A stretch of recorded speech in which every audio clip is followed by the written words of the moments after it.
Muy bien, estamos en la sexta clase de Sociología de la Universidad Politécnica de Honduras. Estoy pasando lista y como la clase está siendo grabada y queda como evidencia, lastimosamente hay algunos que tienen un poquito complicado porque ha estado fallando la energía eléctrica hoy. Y déjenme ver, estoy revisando un poquito el WhatsApp, solo para ver si hay alguien que está algo, avisando algo. Alan dice, en mi barrio no hay energía aún todavía, los datos están lentos. Bueno, hay que seguir intentándolo. Igual que Carlos Rolando.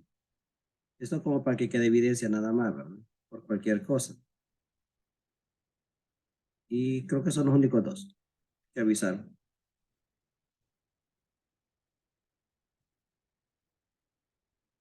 Ok.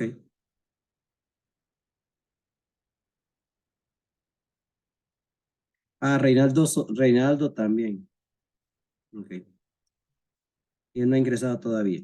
Bueno, entonces estamos así. Comayagua está presente Ángel Naomi, Dolay Heriberto, Fátima Nayeli, José Antonio no está presente, María Alejandra Andara no está presente, Mauricio Obed Reconco sí está presente, igual que Oscar Samuel Ramos también está presente.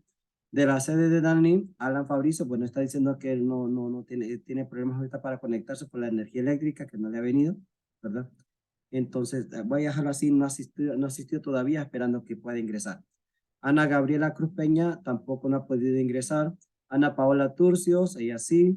Basti Michelle también. Cándida Jacqueline también. Carlos Daniel Amador no ha podido ingresar. Carlos Rolando Cepeda sí. Cintia Lorena también. Edgardo Ramiro Lara también. Elisa Jacqueline Flores igual.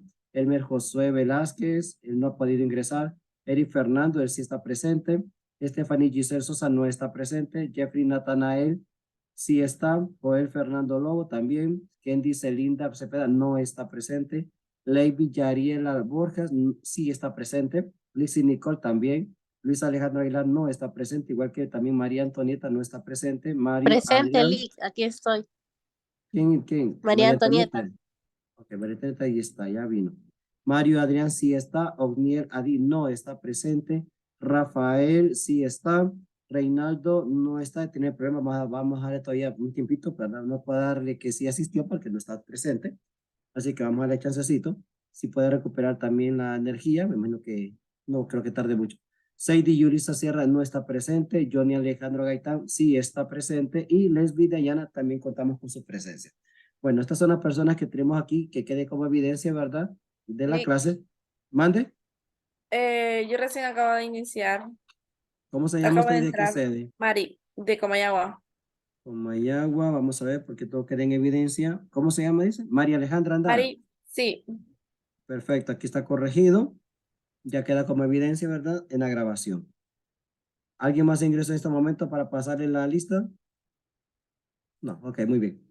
Listo, entonces, como todas las clases son grabadas, entonces queda en evidencia los que ya están presentes y los que no, por factor de energía eléctrica, entonces no les puedo decir que están presentes porque no lo están, pero por lo menos que se dé cuenta, ¿verdad? Que por lo menos por WhatsApp dijeron de que tienen problemas, pero vamos a dar chance de que puedan tratar de ingresar, ¿ok? Alan, sí, me está mandando evidencia, Alan, que no está presente, no tiene energía eléctrica. Sí, me está mandando aquí un video. Dice que se excusa porque no puede ingresar. Sí, me acaba de mandar un video solo por el teléfono. Entonces voy a preguntarle si puede ingresar con sus datos.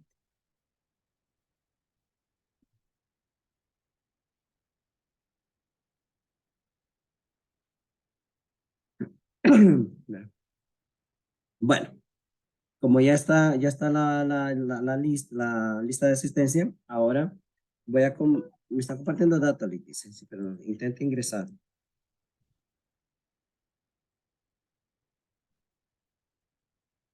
Porque puede estar.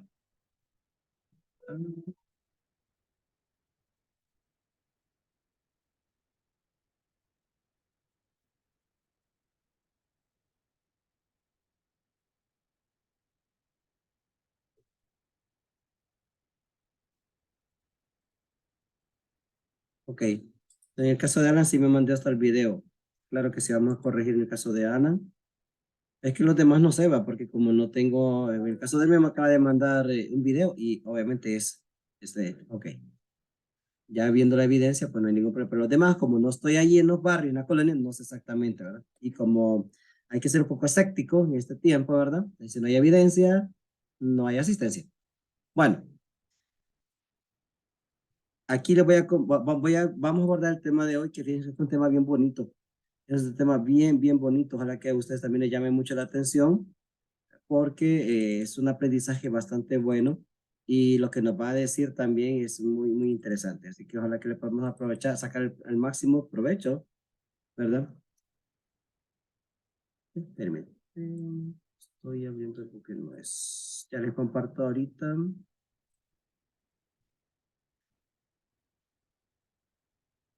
Les voy a compartir ahorita en la pantalla. Me avisan si ya lo pueden ver, por favor. Me confirman si lo pueden ver.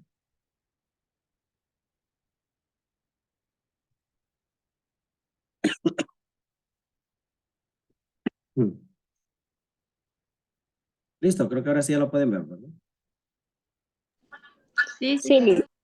Listo, entonces me van a ayudar un poquito a leer porque no ando muy bien, que digamos, ahorita de la garganta ni de los pulmones. Entonces Yo sí necesito no que me echen una manita. puedo, Luis, Mande. a Y mí me no. cuesta, como que se traba. Es que el problema es que yo vivo en una zona fronteriza con Nicaragua, en Troje, entonces se mete bastante la señal de Nicaragua A usted le y pasa afecta lista. bastante, y más sin luz. Le pasa lista, Eric. Sí, Ok, trate de estar lo máximo que pueda. Perdón, lo máximo que pueda.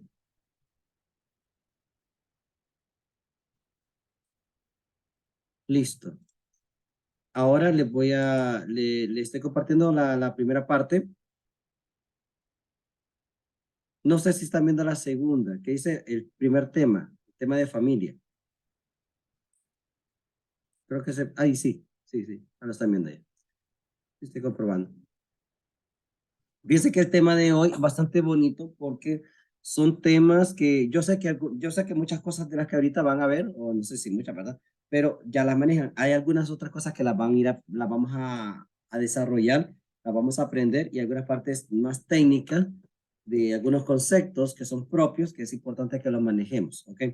Vamos a comenzar a ver un poquito la diferencia entre familia, parentesco, y el tipo de familia que hay y el cierto tipo de relaciones que nosotros debemos de conocerlas, saber cómo se viven en Honduras particularmente y cómo saber discernir, ¿no? El hecho de poder mantener una relación conyugal, una relación familiar, una relación con otras personas, si las familias son nucleares o las familias son más extensas. Bueno, vamos a ver, la familia ya sabemos de que nosotros que es, a veces suena un poquito trillado hablar de la familia, porque es un tema que se aborda bastante, que se habla muchísimo.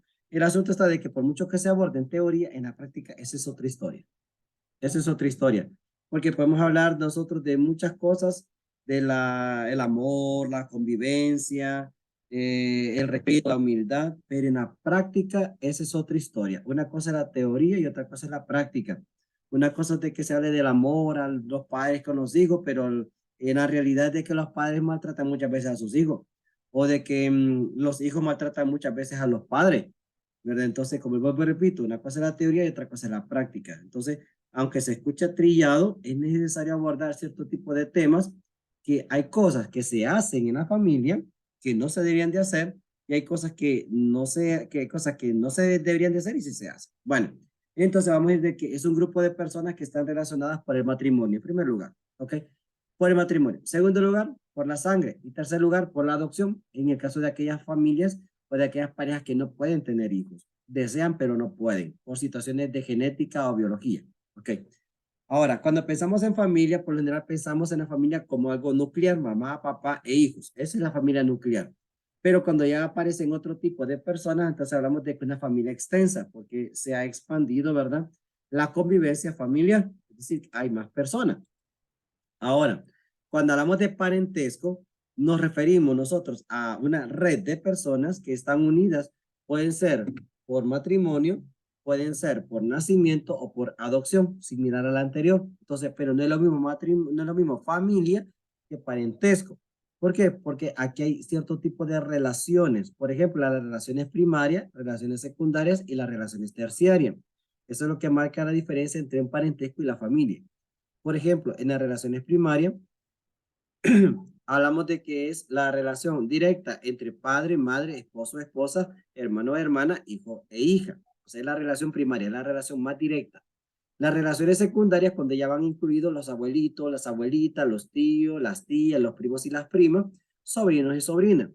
Ya las relaciones terciarias ya es un poquito más, más lejano, ¿no? Los bisabuelos, las bisabuelas, ¿verdad? Que están ahí, también son parte de esta familia que se han unido, ¿verdad? O se han hecho presente también y que son parte de, no se desliga, pues, o sea, están allí, son parte de la familia como tal.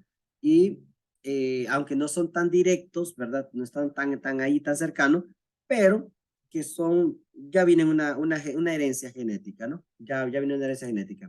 Ahora, veamos entonces, para que haya, a ver, perdón, no me pasé. Los tipos de familia. Miren cómo es la cuestión. En la realidad social, la realidad familiar, hay mucha tela que cortar, diría yo. Y hay mucho que formarnos e informarnos. Por ejemplo, cuando hablamos de familia, hablamos de tipos de familia. Y hay dos, no más. Hay dos cosas que son importantes de cómo podemos diferenciar en los tipos de familia. Una, lo que es la monogamia y lo que es la poligamia. Recordemos de que la monogamia o mono significa uno. Entonces, es la relación directa entre un hombre y una mujer. Eso es lo que se conoce como matrimonio. Y la poligamia, recuerden que poli es mucho, ¿no? Mucho. Entonces, poligamia es la relación de muchos o de varios. Es la relación entre una persona con varias personas a la vez. Pero hay un dato, esta poligamia se puede dar de dos maneras. Lo que se llama poliginia o lo que se llama poliandria. La poliginia es cuando un hombre puede tener varias esposas. Ojo, no dice que son varias mujeres o varias concubinas. Se dice varias esposas a la vez. Y la poliandria es cuando una mujer puede tener varios esposos a la vez. Ahora, dónde se debe de ver lo particular de estos dos conceptos, la poliginia y la poliandria? No sé, me gustaría ver ustedes qué le encuentran como de particular a estos conceptos. Sobre todo a un hombre cuando puede tener varias esposas o cuando una mujer puede tener varios esposos. No sé, como qué ven de fondo, qué hay de, no sé, qué hay de fondo en esos dos conceptos. ¿Qué pueden ustedes, no sé, le da el sentido común? ¿Qué es lo que les dice? ¿Qué es lo que les dice a Eso ustedes? se miraba más en los tiempos de antes, ¿verdad? No, todavía. Todavía. Sí, todavía hay. No. Lick, Más de Fabricio. creo que eso se ve bastante en los países orientales, ¿verdad? En los orientales, sí, Eso se da de que bastante. tienen más de una mujer. No, más de una mujer, no. Bueno, más de una esposa, perdón. Es que ahí es donde está la clave. Eso es lo que yo Eh, quiero que ustedes analicen. La diferencia entre tener varias mujeres a tener varias esposas. ¿Qué significará eso? Que es permitido que se casen varias veces. Es permitido. ¿Y eso de es permitido qué significa? ¿Qué es qué? Cuando algo es permitido, Es una ley. es legal, exactamente. Ahí es donde quería llegar. Miren ustedes que no se trata solamente de que quiera tener, es como dicen algunos hombres, Lick, miren, mande.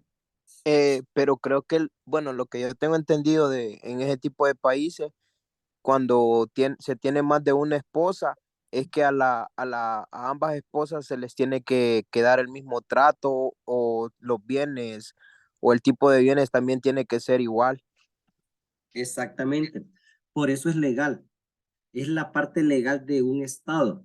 En un estado, entonces lo que está queriendo decir inmediatamente es de que la persona, en el caso si es varón y quiere tener varias esposas, o en el caso de la mujer que quiere tener varios esposos, no solamente de que quiera, eso no es tanto de querer, sino de que tenga la posibilidad económica, la posibilidad financiera para poder mantener tanto a la primera como a la segunda, al primero o al segundo. ¿Y qué significa? De que debe, así como si se casó con la primera, cuando se casa con la segunda o la tercera, debe tratar a la segunda o a la tercera como si fuese la primera. O sea, no se trata solamente de que quiera tener varias mujeres o que quiera tener varios hombres, sino de que debe de tratarla como si fuese la única o si fuese el único. Entonces, y lo más importante, cuando algo es legal es porque es aceptado.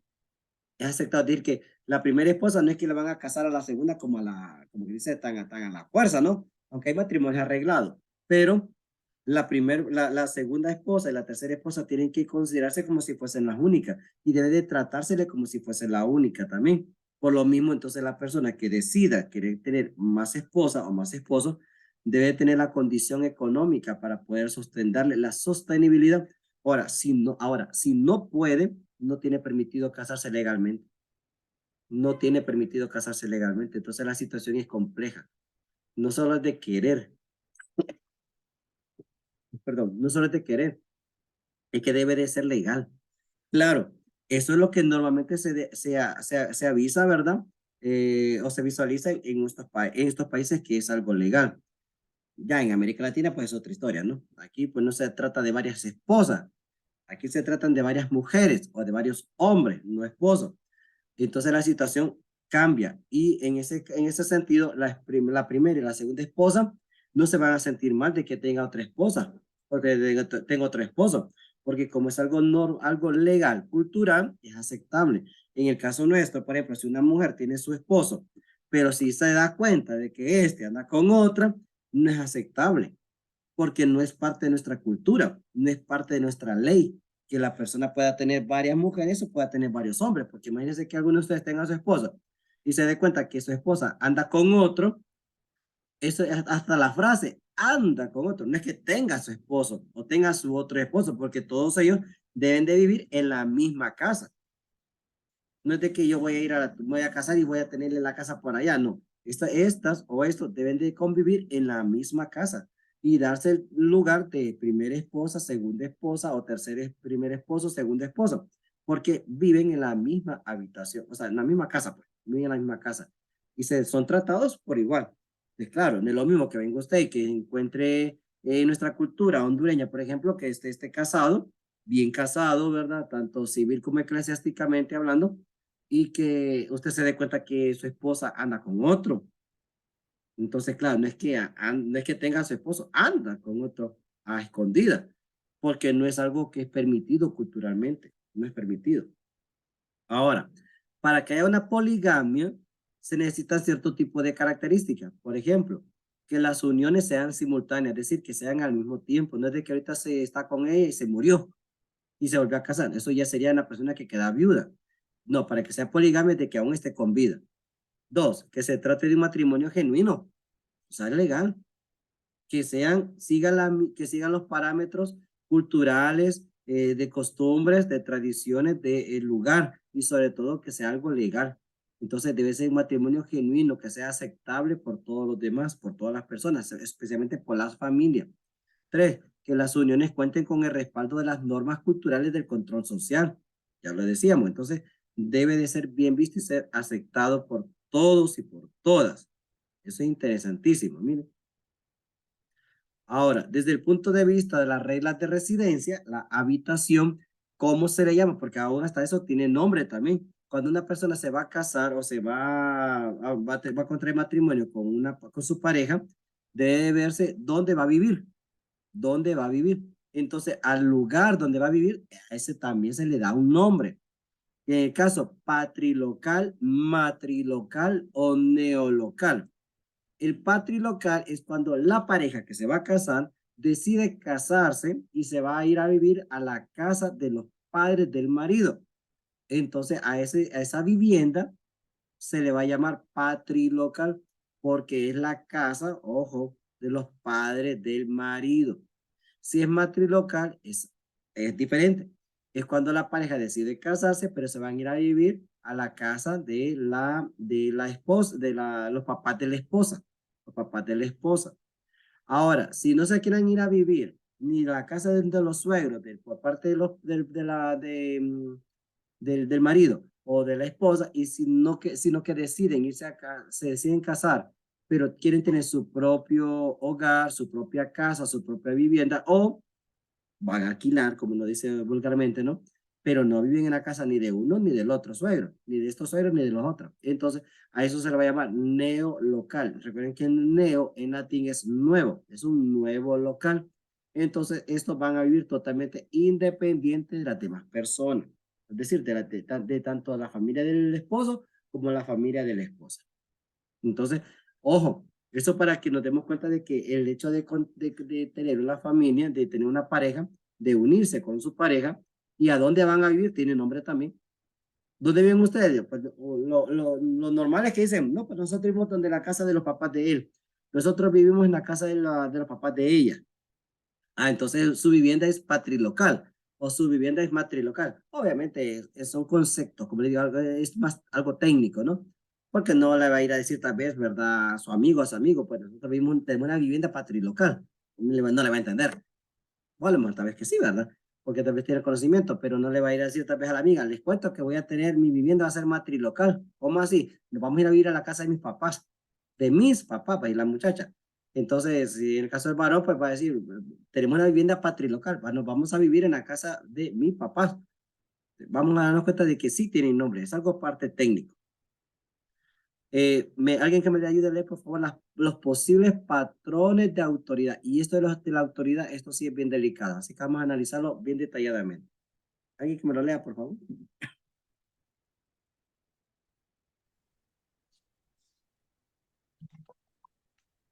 Autoridad patriarcal. Los hombres son los depositarios de la autoridad en el seno familiar. Por lo general, es el que más predomina.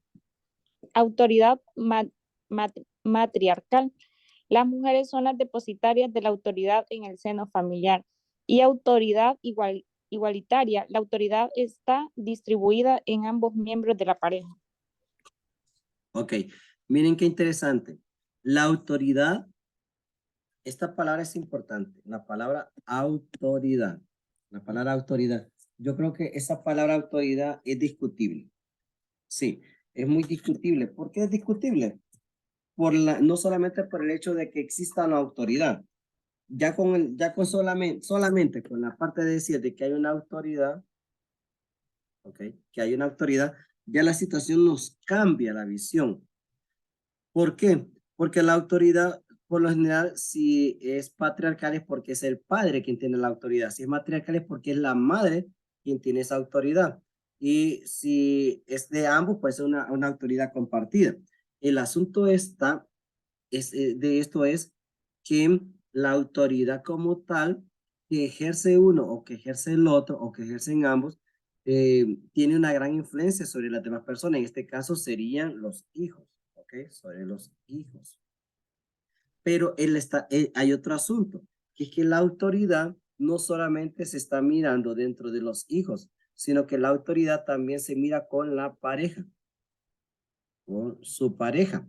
Al parecer, la autoridad es ejercida sobre la otra persona, sobre la voluntad, o sea, mi voluntad por encima de la voluntad del otro o de la otra, o de los otros, ¿verdad? Entonces, aquí nosotros identificamos de que, por ejemplo, la autoridad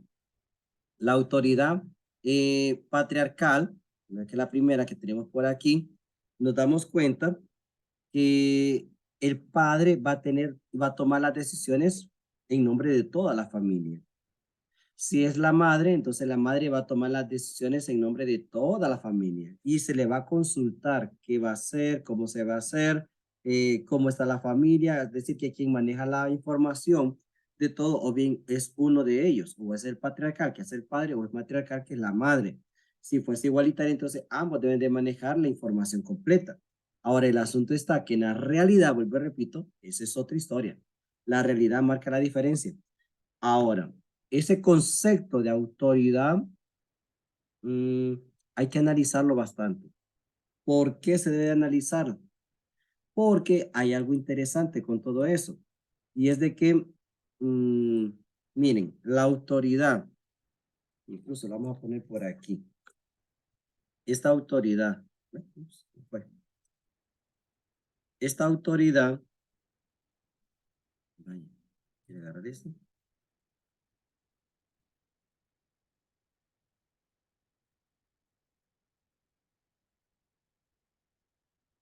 Vamos a ver si ahora sí. Ya, ahora sí. Ya me quitó la. Ahí. Entonces, hay un asunto con esta cuestión de la autoridad.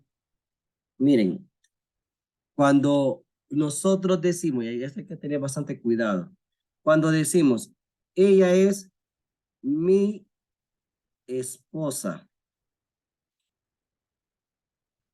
él es mi esposo, mi esposo, mi esposa. Aquí hay una cosa interesantísima que debemos de prestarle mucha atención a esa, a esa palabrita tan pequeñita, mi. Cuando hablamos de mí, ¿a qué le suena a ustedes? Mi esposa, mi esposo, ¿a qué le suena? Le pertenece, Que le pertenece. que le pertenece. ¿Qué más? ¿A qué más suena eso de mí?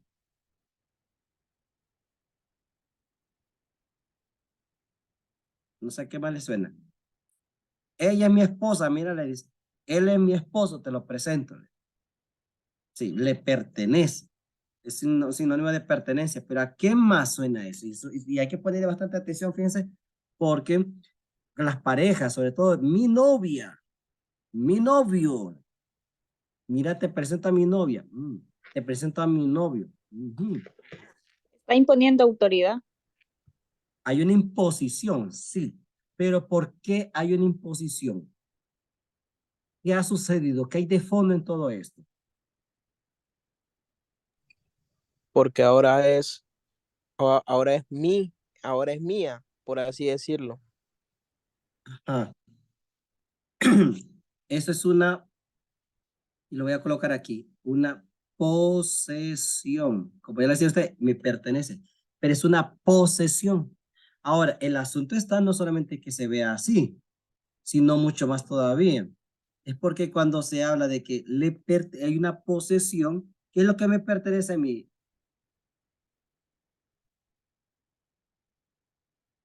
¿De qué es lo que yo poseo? ¿Qué es lo que yo voy a poseer? Entonces, ¿mande? ¿Qué poseo yo? Cuando hablamos de que esto es mío, ¿qué es mío? Puede ser algo que sea comprado. Ok, sí, algo suyo.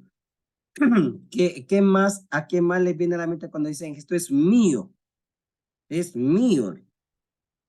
En este caso, la relación, el vínculo. Ajá. ¿Qué más?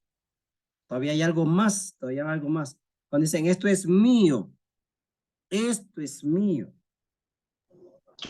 Que él es el dueño. Ajá, que es dueño o dueña. ¿De qué?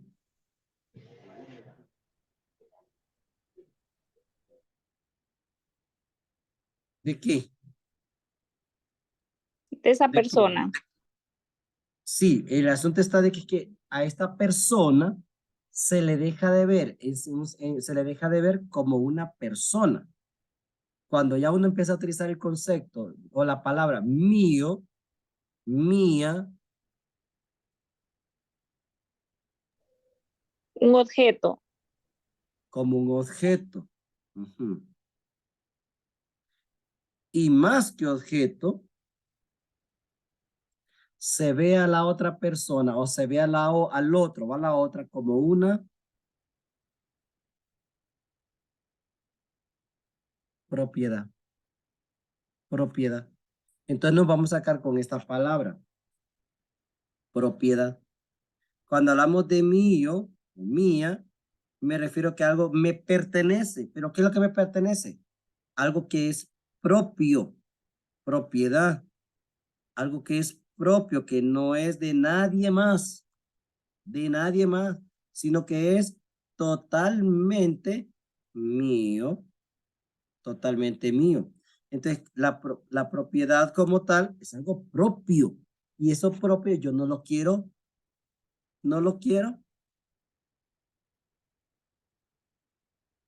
compartir, no lo quiero compartir. Ahora, el asunto está mucho más, todavía más delicado, cuando esa propiedad, eso que me pertenece, esa propiedad, ¿verdad? ¿Qué sucede con esa propiedad? La cosificar. Es decir, que hago esta realidad externa a mí, llamada persona, llamada mujer, llamada hombre, llamado esposo, llamada esposa, llamada novio, llamada novia, llamado amigo, llamada amiga, porque también se puede dar el caso. Entonces yo lo convierto o la convierto en una cosa. Entonces, miren ustedes hasta dónde va llegando el concepto de autoridad. La autoridad sobre qué o sobre quiénes. Sobre quiénes ejerce la autoridad. Tanto del padre o de la madre o ambos, no importa. Pueden ser de ambos. La cuestión está cuando yo empecé a utilizar esa palabrita mío, mía. Es mi empresa. Es mi empresa. Es mi esposa. O sea, me pertenece, es mi esposo, me pertenece. Le está queriendo decir inmediatamente que no está disponible. O sea, no está disponible.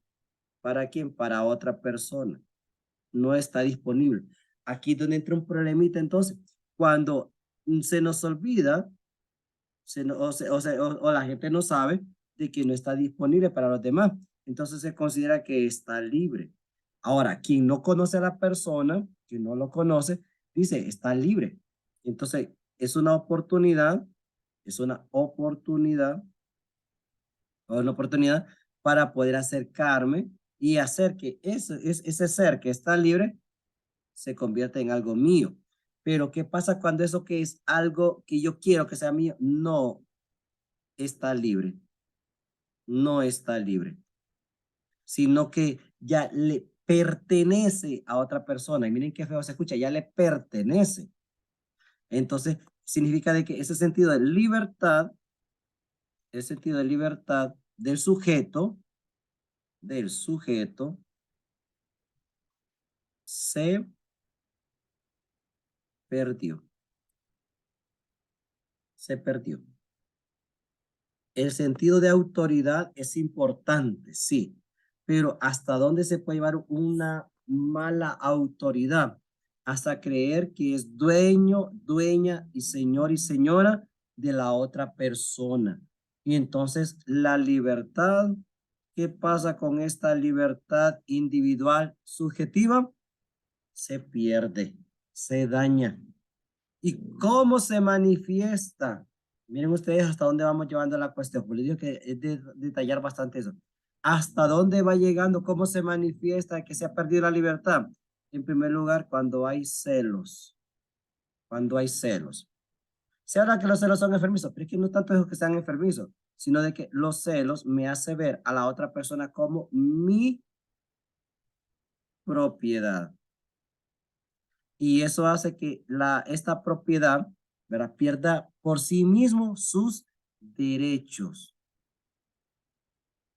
Porque como me pertenece, entonces, ¿qué significa? Que ya no es libre, ya no es libre. Ahora bien, nosotros identificamos este tipo de problemas con los famosos celos, Ahora, ¿qué es sinónimo de celos? Inseguridad. No hay confianza. No hay confianza. Y dirán algunos, pero es que yo tengo que cuidar lo mío. Ah, escuche lo que está diciendo. Yo debo de cuidar lo que es mío.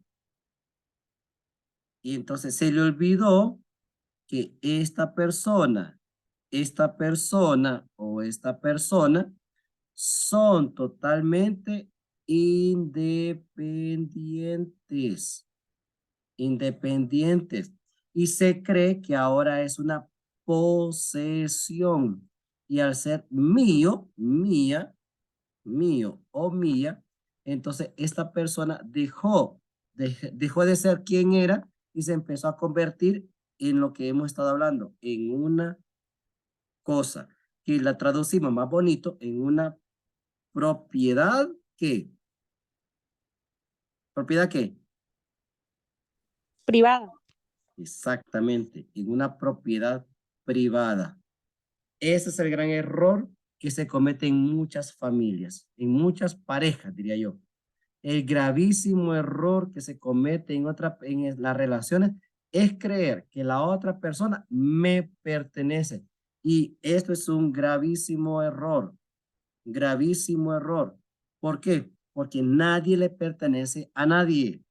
Nadie le pertenece a nadie, porque se nos olvida que somos sujetos independientes, porque cada persona es individuo, es un individuo. Y cuando entran al matrimonio o cuando entran al noviazgo, ¿qué sucede? ¿Qué pasa? Creen que la otra persona no puede hablarle a los demás, cero hablar. Entonces, ¿qué sucede? ¿Están alegres o están tristes? ¿Cómo están entonces? No se sabe. ¿Cómo están? ¿Cómo se siente la otra persona? ¿O cómo me siento yo cuando una vez, siendo novio, siendo novia o teniendo mi matrimonio, ¿verdad? La autoridad que ejerce el otro sobre mí o que yo ejerzo sobre la otra persona, ¿cómo me hace sentir a mí o cómo hace sentir a la otra persona? La autoridad que se manifiesta en una familia, ¿cómo se debe de medir? Y entonces, ¿por qué las personas tienen celos de la otra persona? No por esta persona como tal, no por esta persona, sino por un tercero que debe de aparecer por aquí, porque aquí es uno, aquí es dos, ok, la pareja, pero aquí puede aparecer un tercero o una tercera, ok, puede aparecer un tercero o una tercera. Entonces, cuando sucede que la persona tiene celos, cuando considera y cree que esta persona, o bien la número uno, o bien la número dos, se va a ir con el número tres o la número tres. Y qué preocupante es cuando la persona empieza a desconfiar del otro y de la otra. Entonces entra casi como lo que diría René Descartes, en una duda. Los celos son dudas. Los celos es dudar de la otra persona. Y podría decir otro, no, Lick, yo no dudo de la otra persona, yo dudo del otro que quiere. Ah, bueno, pero es que es lógico. Si usted está dudando del tercero, es porque automáticamente está diciendo que está dudando del primero o del segundo, de cualquiera de los dos. Lo que pasa es que para no sentirse tan mal, está maquillando una realidad, diciendo, yo soy número uno, el esposo o la esposa, y está el número dos, que es mi cónyuge, ok, perfecto. Pero aparece un número tres y te dice, yo no desconfío yo no desconfío de mi pareja, no, yo desconfío del tercero. Pero automáticamente, si usted desconfía del tercero, es porque está diciendo que esta persona, sea este o sea este, le va a dar apertura.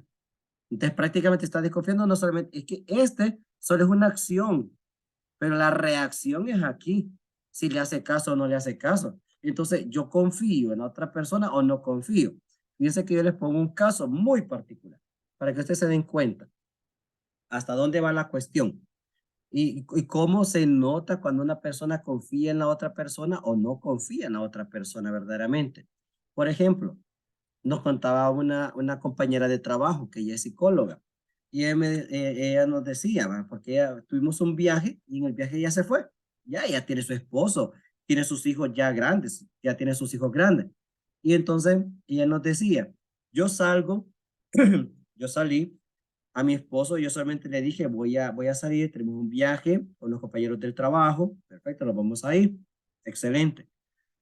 Y ella se fue con nosotros, ¿verdad? Con todos los compañeros que íbamos de trabajo. Y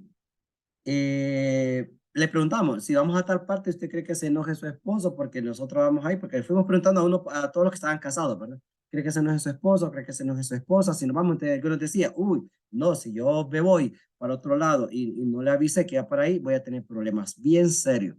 Y esta psicóloga decía, yo no tengo ese problema, no tengo ningún problema, porque yo solamente le digo a él de que tenemos ese viaje, pero que tomamos después la decisión de ir ir a pasear a ciertas piscinas, entonces no tengo ningún problema, decía la psicóloga. ¿Va? Y entonces nos comentaba también ella, nos decía, cuando mi esposo, por ejemplo, les pongo ejemplos, mi esposo cuando va a salir con sus amigos, él solamente viene y me dice, fíjate que voy a salir con mis amigos. Entonces le digo, sí, no hay problema porque yo sé que él tiene derecho a salir, porque tiene derecho a estar con sus amigos. Porque el hecho de que estemos casados no significa que perdemos nuestra libertad como seres humanos, decía ella. ¿Va? Ahora, ¿sabes qué pasa de chistoso? Decía ella, que cuando mi esposo va a salir, él me empezó a dar un montón de explicaciones y que mira que vamos a ir a tal parte, que vamos a hacer el otro. Y yo lo que le digo, mira, ya es suficiente. Si vos vas a salir, salí, no tenés que darme tantas explicaciones. No tenés que darme o sea, ¿para qué me explicas tanto si yo sé que vas a salir con tus amigos, vas a salir con tus amigos? ¿Para qué me das tantas explicaciones? Entonces me decía, ¿por qué yo le dije eso? Porque yo sé a quién tengo de esposo. Yo confío en él. Y sé que por lo que tenemos nosotros como nuestra relación de pareja, yo sé que no me va a quedar mal. Entonces, yo confío plenamente en él. Entonces yo le digo, no me tienes que dar tantas explicaciones. Y yo decía, ¿qué nivel de confianza? O sea, ¿hasta dónde hemos llegado? Pero, ¿qué pasa cuando una persona, de lo demás, del bulto de la gente, ¿no? Como dice, ¿no? Cuando dice, voy a hacer esta parte, en primer lugar, para las antenitas. ¿Con quién vas? ¿A dónde vas? ¿Cuánto tiempo? ¿A qué hora vas a regresar? ¿Y qué pasa si la persona se va y no ha regresado a la hora que dijo? Ya anda mal viendo el reloj. ¿Qué pasa? ¿Por qué no viene? ¿Qué sucede? ¿Qué está haciendo? Y lo peor de caso, nunca piensa cosas buenas, siempre piensa cosas malas. Y lo peor de caso, y las cosas malas la traduce en infidelidad. Nunca piensa de que a lo mejor le pasó algo, o se dañó el carro, o sencillamente no le pasó nada menos que tomaron la decisión de quedarse un poco más tiempo. Por lo general, siempre se piensan cosas malas. Y lo más típico, infidelidad. ¿Por qué será que se piensa tanto en infidelidades? ¿Por qué será que es lo más típico que se puede pensar? Porque la influencia de la otra persona que hay sobre mí me ha hecho pensar que esta persona como tal, yo no puedo estar sin él o sin ella.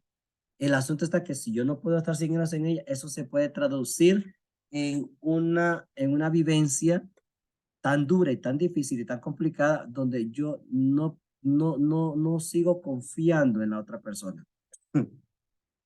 Y claro, entran los celos. Esos celos es la desconfianza de lo que está haciendo la otra persona. Pensó todo lo que tenía que haber pensado. Su mente voló. Su mente voló completamente. Ahora, entonces, ¿qué sucede? Cuando una persona, uno de ellos ha sido infiel, eso en psicología se llama, ¿cómo se llama en psicología? Eso se llama proyección. Proyección se llama en psicología. Es decir, que yo proyecto, el de aquí proyecta en acá o el de acá proyecta allá lo que hace. Entonces, los celos solamente es una proyección de lo que la persona es, de lo que la persona vive. Esos grandes miedos de volver a repetir en la otra persona que se repita lo que la persona ya ha vivido. Entonces, claro, la infidelidad se da. La infidelidad se puede dar, pero ¿qué tan grande es el riesgo que yo corro al tener una pareja? ¿Y hasta dónde me hace a mí tener miedo y temor? Si son novios, si se andan de novios esta pareja, entonces, ¿qué tanto confía en la otra persona? Y entonces, claro, eso se ve reflejado muy particularmente en la influencia que tiene una sobre la otra. Eso se llama autoridad. La autoridad que yo le he dejado que tenga en mi vida. Porque miren ustedes hasta dónde yo he permitido que la otra persona ejerza su autoridad sobre mí. Hasta dónde he dejado tanto la esposa con el esposo como el esposo con la esposa. Hasta dónde he dejado que la otra persona tenga una influencia, un grado de influencia sobre mi vida. Una influencia. Hasta dónde yo he permitido que la persona, miren ustedes la palabra que voy a decir, ordene sobre mi vida, mande sobre mi vida, o más todavía, controle sobre mi vida. ¿Hasta dónde he dejado que esa autoridad controle mi existencia? Y eso se puede ver en la realidad común. ¿Y cómo se puede ver reflejado? Muy fácilmente en el trato que tienen las personas. Hasta dónde yo he dejado que me grite, hasta dónde yo he dejado que me mande, hasta dónde yo he dejado el nivel que la otra persona tenga una autoridad. E incluso se atreve mucha gente a decir, le voy a pedir permiso, como si fuese el papá, como si fuese la mamá. ¿Por qué va a ir a pedir permiso? Ni que estuviera viviendo con el papá o con la mamá en la casa. ¿Hasta dónde hemos dejado que la otra persona entonces controle mi vida? Como me decía una vez un amigo, yo no salgo ahora porque de nada me sirve salir y cuando llegue a mi casa ver a una mujer que me para la cara, que no me habla, que no me dice nada. Para llegar a eso, mejor no salgo, me decía ese amigo. Y entonces yo me ponía a cuestionar hasta dónde esta persona lo están controlando. Y lo peor del caso, que aquí lo que va de fondo es el sentido de libertad, una libertad sana, el verdadero concepto de libertad, porque se nos olvida que esta y este son sujetos independientes, porque antes de ser novio, antes de ser novia, antes de ser esposo, antes de ser esposa, es hombre y es mujer independiente, es un sujeto independiente, es un ser humano independiente, totalmente independiente. Pero lastimosamente esta autoridad, tanto patriarcal como matriarcal, han tenido mucha influencia cultural. Y es de analizar si esa influencia que están teniendo sobre mí me hace ser feliz o no. Si me hace ser feliz o no. Miren hasta dónde hemos llegado. Solamente el concepto de autoridad. Vamos a seguir. Hay algunas teorías sobre las familias. Teorías sobre la familia. Alguien que me lea, por favor, la número 1, la teoría funcionalista, porque después vamos a ver la otra teoría que es muy buena también, pero vamos a ir descubriendo cada una de ellas.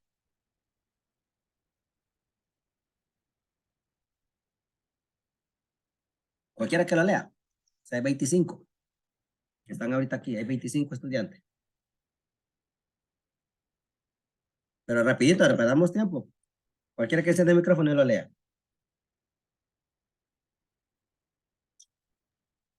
Teoría funcionalista. Se preocupa por definir las funciones sociales de la familia en la sociedad.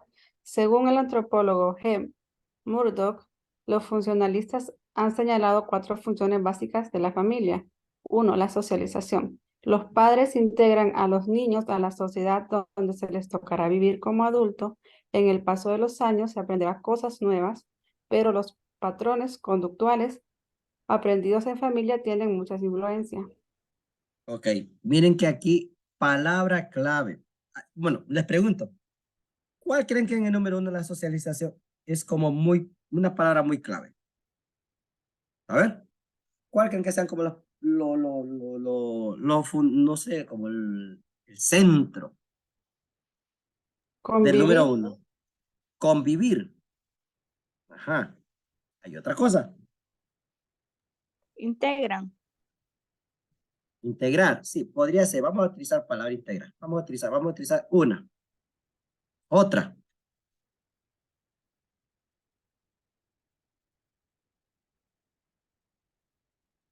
¿Cuál será otro concepto que es importantísimo en este número 1, la socialización? Y que marca la diferencia. Ustedes marca la diferencia. Créame que sí. Y que es importante. Y los que tienen hijos, mucho cuidado con eso. Que les toca No, convivir como adulto. Más o menos. Los patrones conductuales. Exactamente. Patrones conductuales. Se integran a los niños, pero es que no solamente es el hecho de integrarlos a la sociedad. No es que los papás le digan, ¿va a jugar con esto o no va a jugar con esto? ¿Le doy permiso a que juegue con esto? No le doy permiso a que juegue con esto. Cuando nuestros padres nos decían, le doy tanto tiempo para que vaya 1 hora y va a jugar, ¿sabe? Solamente le doy permiso a que juegue con tal y tal persona. No se trata solamente de integrarlos, sino los que van adquiriendo, los que van adoptando en su personalidad. Esto es lo que se llama, eso se llama patrones conductuales. La conducta, es decir, el comportamiento de una persona. El comportamiento de una persona. Si los niños van a jugar, pero ¿qué tipo de juegos tienen?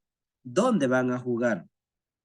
¿Y qué es lo que está adquiriendo el niño? ¿Qué es lo que está asimilando el niño en su propia vida? Entonces, claro, es importante integrarlos, pero sí, el integrarlos, ¿qué es lo que está provocando en los niños, en las niñas? ¿Qué es lo que está sucediendo con ellos? Ahora bien, número 2. Alguien que me lo lea, por favor. La regulación de la actividad sexual, que este es un tema bastante interesante.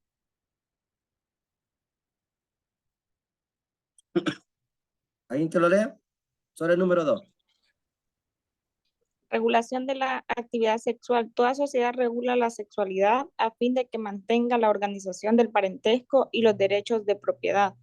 Es decir, la regulación universal consiste que dentro del seno familiar se prohíbe el incesto, matrimonio o relaciones sexuales entre parientes más cercanos. Muchas gracias. Mire usted, ¿cuál creen que es la palabra ahí importantísima? Que yo creo que esa sí la van a captar muy rápidamente. ¿Cuál será la palabra fundamental? Incesto. Incesto. No, hay otra palabra. Hay otra palabrita. Incluso la repite 2 veces.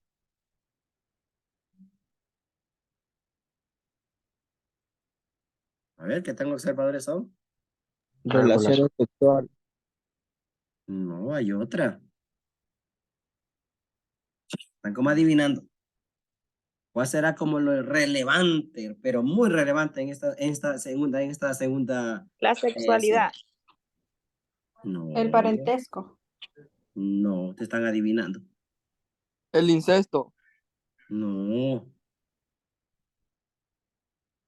¿Dónde está la clave aquí de todo esto? La De familia. de la actividad sexual. ¿Qué es lo que se debe de hacer con la actividad sexual? ¿Qué es lo que los padres deben de hacer con la actividad sexual? No, Ivana, se escucha muy raro. ¿Qué es lo que los padres deben de mantener un control? Y si no le voy a ir a la respuesta. Organización. ¿Cómo? La regulación. Exactamente. Organización. Regular, regulación. Es que regular es como cuando usted va a regular un aparato, ¿no? O sea, usted va a nivelar, va a regular algo para que quede equilibrado. Entonces, ¿cómo se puede equilibrar la actividad sexual? ¿Cómo se puede mantener un buen control? Un buen control. El buen control solamente es regulando. ¿Y cómo? Es decir, dejando que todo esté finamente calculado. Y una de las cosas que se está viendo aquí es la relación del parentesco.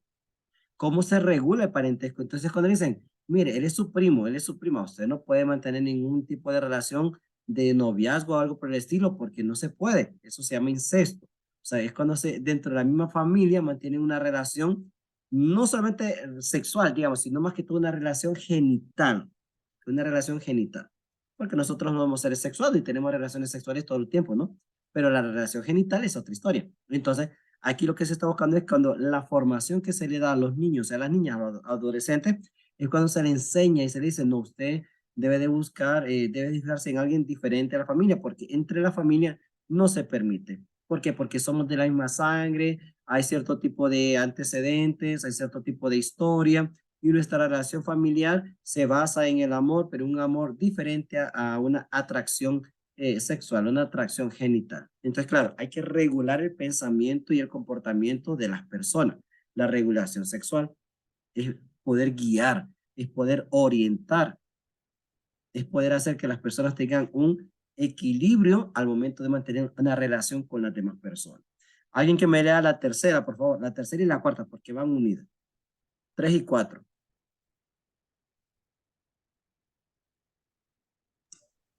Reproducción social. Identidad social basada en la raza, la etnicidad, la religión y la clase social se fija a través de la familia. La familia transmite un estatus social a los miembros de su familia. Gracias. Miren, esta palabra identidad, entidad, entidad de ente, significa ser. Es decir, lo que yo soy.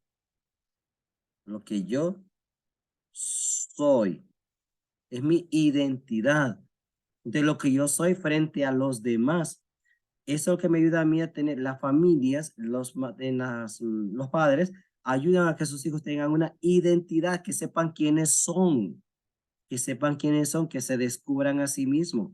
Si son de cierta raza, si son de cierta etnia, si pertenecen a cierta religión o son llamados, inclinados e invitados a pertenecer a cierto tipo de clase social. Es decir, que se pueda basar en su propia familia. Y cuando la persona se da cuenta quién es, entonces identifica su estatus social, porque tiene un rol, que ya lo vamos a ver. Tiene un rol, tiene una forma de ser ante los otros. Entonces, eso le ayuda a que pueda identificarse quién es la persona, pero se le tiene que ayudar. La segunda, ya no estamos en el funcionalismo, sino que estamos en la teoría del conflicto. La teoría del conflicto. Alguien que me lea, por favor, la teoría del conflicto con Engel.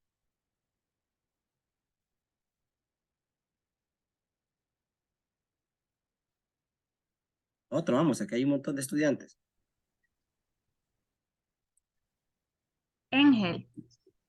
Trato de mostrar dos hechos fundamentales. Que el origen de la familia está ligado a la necesidad de identificar a los hombres, sobre todo en las familias acomodadas, debían de dejar la herencia de sus hijos varones. Segunda, la familia incentiva el patriarcado. Los hombres tenían que controlar quiénes eran sus herederos y para ello tenían que controlar su sexualidad de las mujeres. En conclusión, las mujeres se convierten en propiedad económica y sexual de los hombres. Ok, esto lo hemos visto a nivel de cultura. En muchos lugares, en muchos tiempos, se ha manejado esto, que las mujeres se convertían sencillamente en una propiedad. Por eso vemos aquí, ¿no?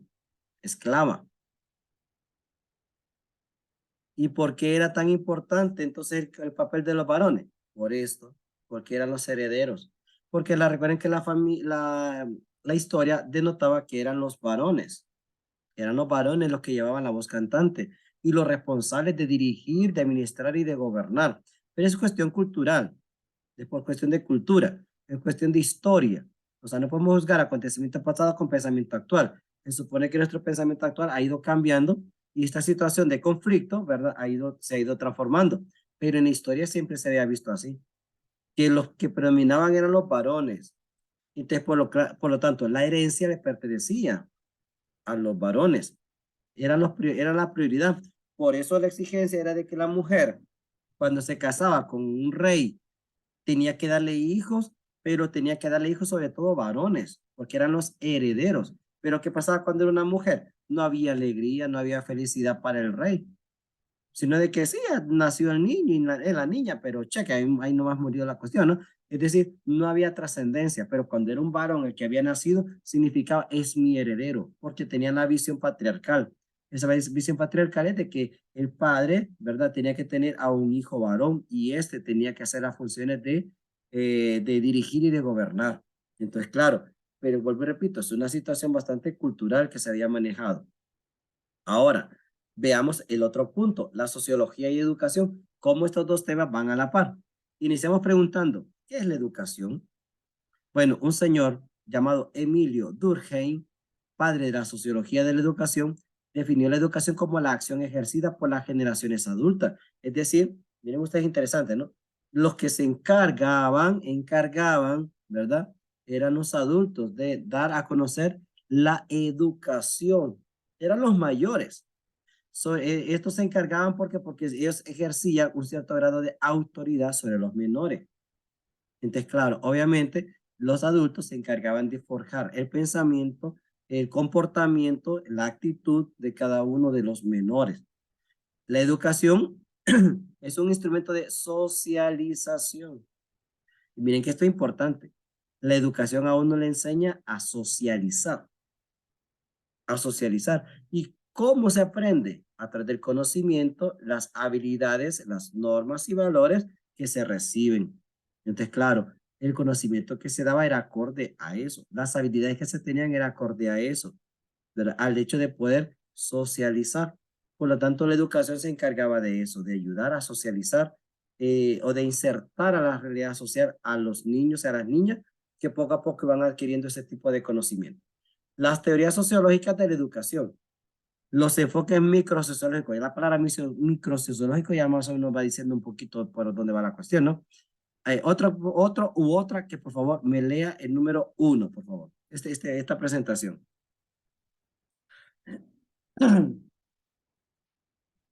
Cualquiera. Los enfoques microsociológicos. Léalo. Los enfoques microsociológicos se han centrado en la dinámica de las aulas. Se han mostrado que los profesores tienden a evaluar a sus alumnos de acuerdo a características físicas, el entusiasmo, su misión y no tanto por su capacidad académica. En el área industrial, los profesores tienden a favorecer más a los niños que a las niñas, a los niños de raza blanca que a los grupos étnicos. Perfecto. Miren ustedes, esto es importantísimo. Se ha centrado la dinámica en las aulas, en primer lugar, ¿ok? Y se había visto, e incluso hasta el día de hoy se podría analizar también, si todavía existirán profesores que tienen una tendencia a tomar más a algunos alumnos que a otros. No sé si todavía existirá esa tendencia, ¿verdad? De que hay algunos, como le decimos, preferidos. Yo creo que esto ya no existe, creo que esto ya no se da. Esa preferibilidad o preferencia por algunos alumnos, los preferidos, como se les llamaba antes. Ahora yo creo que esto ya no se da. Yo creo que esto ya pasó. Ahora, ¿qué sucede? Se ha mostrado entonces que había cierto tipo de características, esto es importante, características que llamaban mucho la atención. Por ejemplo, el hecho de que fuera una persona muy dotada a nivel de tener mucha facilidad en el deporte. Entonces, claro, se le llamaba tanto la atención de que se le buscaba a poder participar de algún grupo de deportes de la escuela, del colegio. Ok, perfecto. Entonces, había cierto tipo de características. El más inteligente, el hijo de tal persona, el hijo del alcalde, la hija de tal diputado. Eso ya no existe ahora, ¿verdad? Eso ya no se da. Ahora bien, entonces cuando uno dice, uy, este es el hijo de aquella persona, de aquel señor, de aquella señora, él es de tal familia. Entonces, ¿qué pasa? ¿Será que se dan ese tipo de diferencia? ¿Se marca la diferencia entre una persona y la otra, entre un niño y una niña? ¿Entre un niño y una niña? ¿Se marcará la diferencia? Ahora, en el campo industrial, dice que los profesores tienen más a favorecer a los niños que a las niñas. ¿Por qué? Por la fuerza. Porque estos se convertían en eran más productivos. Es decir, por el grado de fuerza que tenían, se volvieron más productivos desde niños. Y no digamos todavía cuando eran más, si eran de raza blanca, lo que se llamaban la raza pura, les decía antes. Entonces, claro, se miraba esa gran diferencia entre una persona y otra. El trato era diferente, era muy distinto. La teoría funcionalista, que es la segunda teoría, esta teoría se ha preocupado fundamentalmente por mostrar de qué manera la educación contribuye a la integración y a la estabilidad social. Cómo la educación va a servir para poder insertar a las personas en la sociedad. Y un dato importante que va a arrojar esta teoría es que se ha observado que una educación prolongada retrasa la incorporación al mercado de trabajo. Es decir, cuando dicen yo tengo 4 licenciaturas, tengo como 5 maestrías y tengo como 3 doctorados, pero nunca he ejercido ninguna de esas carreras. Entonces, el hecho de estudiar es buenísimo, pero el estudiar es para poder incorporarse en el ámbito social, en el campo laboral. De eso se trata, ¿ok? Entonces hay que insertarse en la sociedad, pero para transformarla. Es que eso es lo importante. Existe esta palabra que es bien fuerte, miren, muy, muy fuerte. La sociología del conflicto y la desigualdad social. La sociología del conflicto, como ha quedado indicado, visualiza la educación como un mecanismo reproductor de las desigualdades sociales. Y esto me parece interesante. Esto me parece muy, muy interesante que lo tomemos muy en consideración, porque nos va a decir, nos va a dar varias aristas que hay que tomar en consideración para poder interpretar qué es lo que está pasando. En primer lugar, la educación está, pero una educación que se basa en la sociología del conflicto, ¿qué es lo que está creando? Desigualdades. Las desigualdades sociales. O sea que no, al parecer no todos somos parte del mismo rango social. Del mismo rango social. La educación funciona como un mecanismo de control social. Ahora, aquí es donde viene lo preocupante.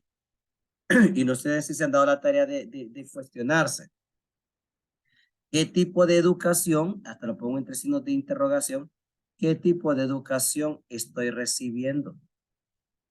¿Qué tipo de educación estoy dando? En el caso del que es maestro, del que es educador.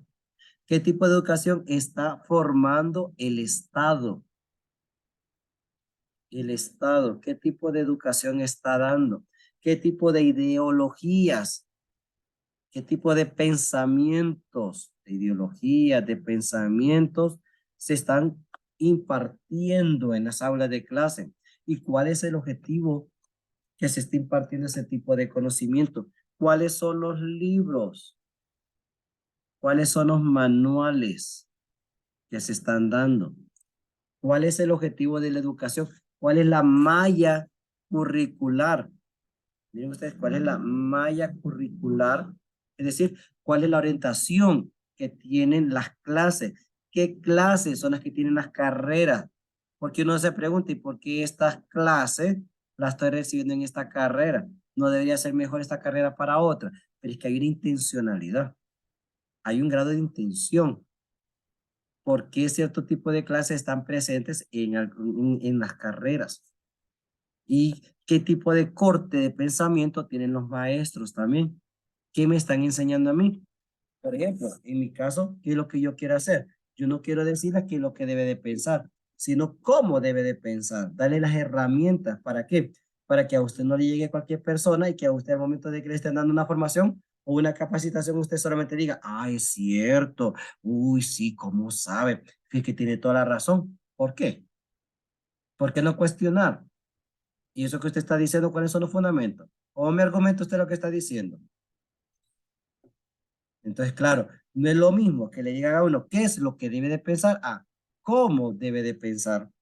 Ese cómo son instrumentos, herramientas que se le da al estudiante para que tenga más claridad al momento de interactuar con otras personas y pueda dar respuestas también. Pierre Bourdieu. Otro que no haya leído, por favor, que me lea esta parte de Pierre Bourdieu, que ahí les dejé la fotito de él para que lo conozcan también.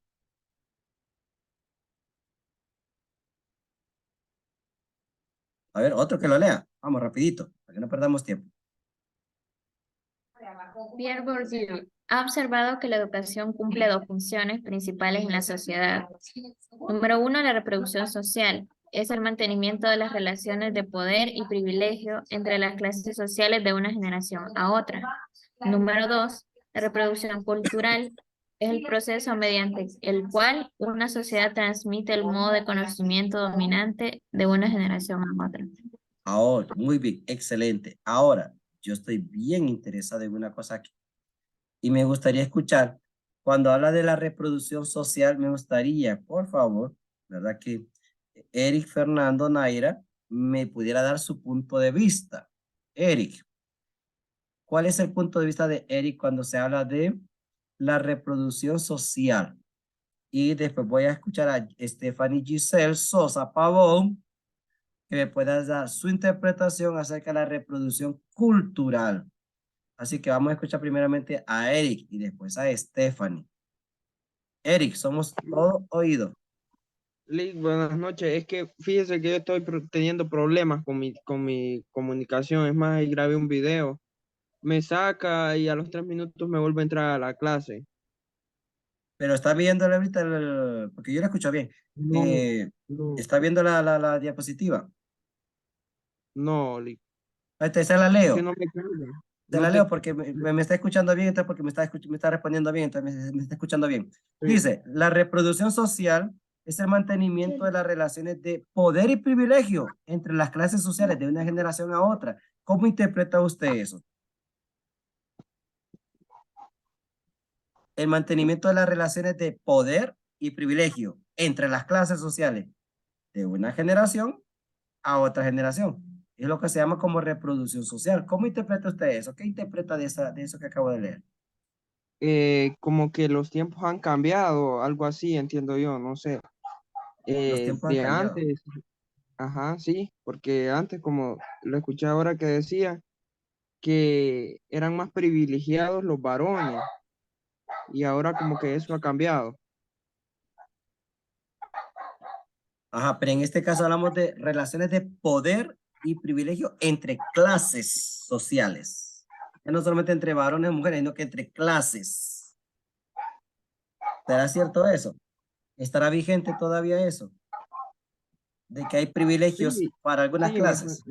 me parece que sí, siempre hay eso, Se el maneja. poder y privilegio. Sí, ¿Cómo en qué cosa? como en la política, más que todo. ¿Cómo así? Como los poderes del Estado, no sé, como que los varones mandan más, no sé, tienen más poder que las mujeres. Ajá. Solo que Por- eso me lo llevó como a la parte patriarcado. ajá. Pero en este caso es más amplio todavía. Más amplio. A ver, escuchemos entonces que le ayude Jacqueline Segura. A ver, Jacqueline Segura, encienda su micrófono y vamos a ampliarle un poquito más a Eric para que tenga más claro lo que estamos preguntando. Ese número 1, ¿cómo lo interpreta? Jacqueline Segura.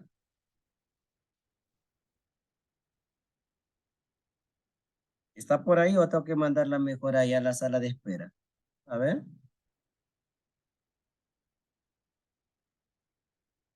Jacqueline. Hola, profe, disculpe que es que tuve un percance ahorita aquí. Ay, disculpe que no estaba un poco en clase. Ujú. Bueno, le escuchamos.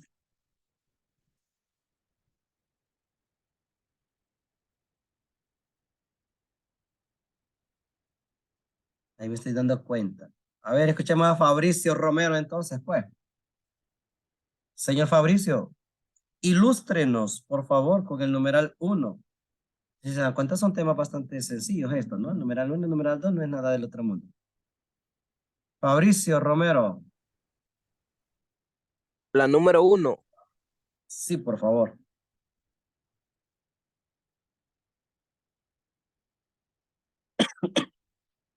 bueno, aquí dice la reproducción social es el mantenimiento de las relaciones de poder y privilegio entre las clases sociales de una generación a otra.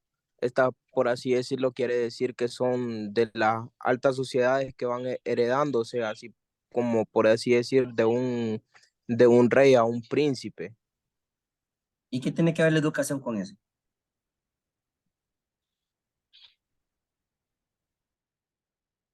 ¿O tendrá algo que ver? Digo yo, ¿no? Pregunto. Don Fabricio.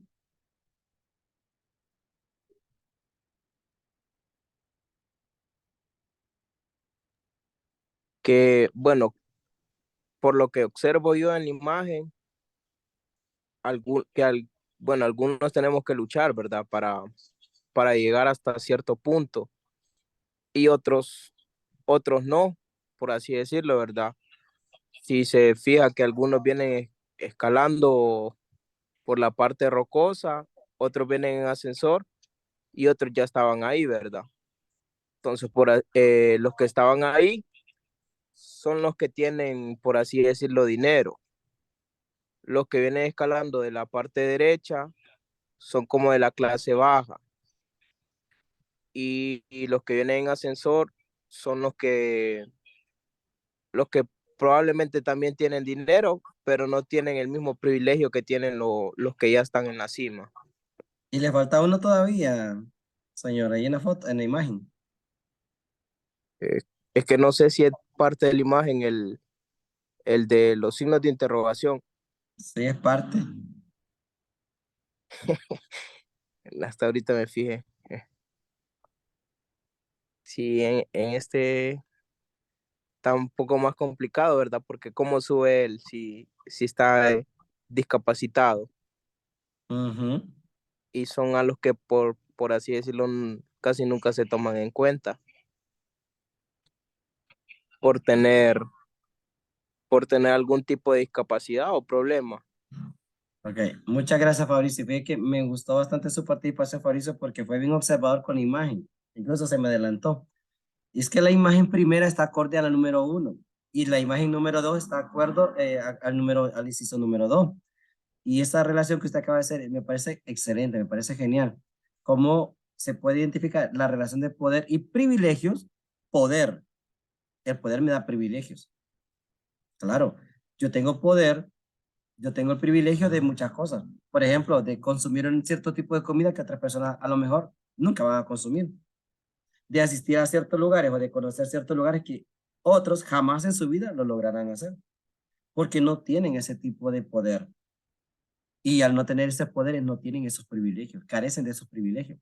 Ahora, Jeffrey, distinguidísimo Jeffrey, yo necesito urgentemente que me abra el micrófono.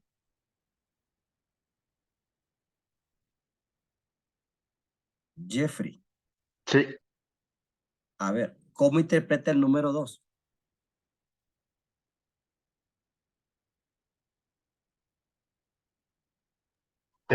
bueno, quizás dice que el proceso mediante el cual una sociedad transmite el modo de conocimiento dominante de una generación a otra.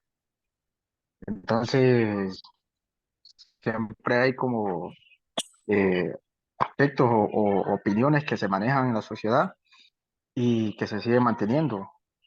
Entonces, por ejemplo, eh,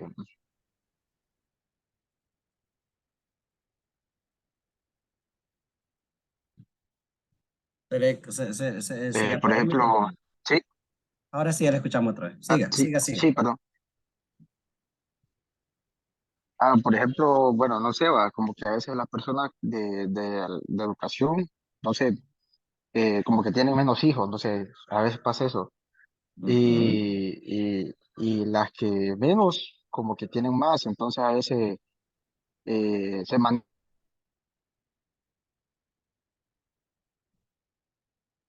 Pero apaga el micrófono otra vez.